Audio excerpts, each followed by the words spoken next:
স্বাগতম জানাচ্ছি আমার চ্যানেলে। কেমন আছেন সবাই? আশা করি সবাই অনেক অনেক ভালো আছেন।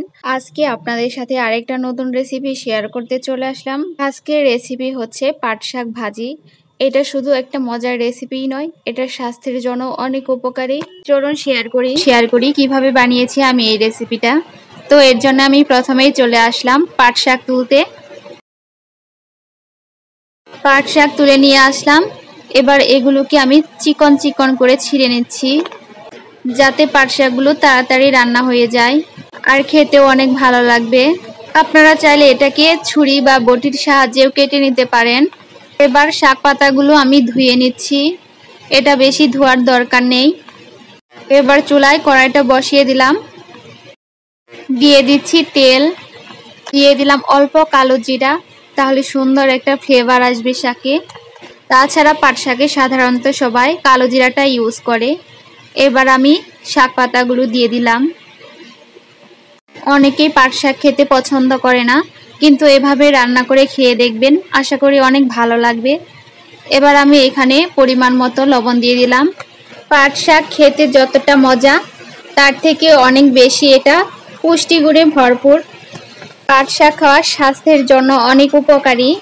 তাছাড়া যে কোনো শাকসবজি আমাদের স্বাস্থ্যের জন্য অনেক উপকারী। শাকগুলো এভাবে কিছুক্ষণ রেখে দিব যাতে সিদ্ধ হয়ে যায়। আপনারা যদি পাট শাকটা নরম করে খেতে চান তাহলে এখানে এক্সট্রা জল ইউজ করতে পারেন, তাহলে শাকটা অনেক নরম হয়ে যাবে।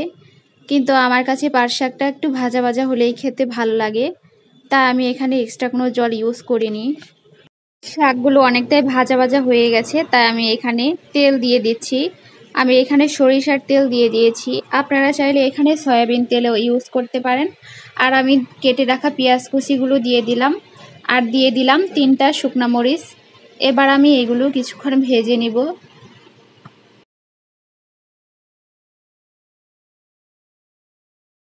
এবার আমি শাকগুলোর সাথে মিক্সড করে নিব। পাট শাকগুলো ভাজা ভাজা হলে এটা 2-3 দিন সংরক্ষণ করে রাখা যায়, এবং যখন ইচ্ছে তখন বের করে গরম করে খাওয়া যায়। কিন্তু যদি শাকটা ভেজা ভেজা হয় তাহলে সেটা নষ্ট হয়ে যায়, 2-3 দিন সংরক্ষণ করে রাখা যায় না।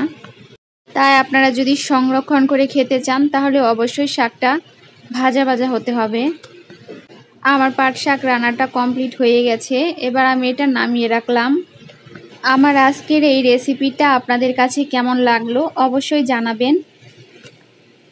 এরকম নতুন নতুন রেসিপি পেতে অবশ্যই চ্যানেলটি সাবস্ক্রাইব করে রাখবেন। সবাই অনেক অনেক ভালো থাকবেন, সুস্থ থাকবেন। আজ এই পর্যন্তই।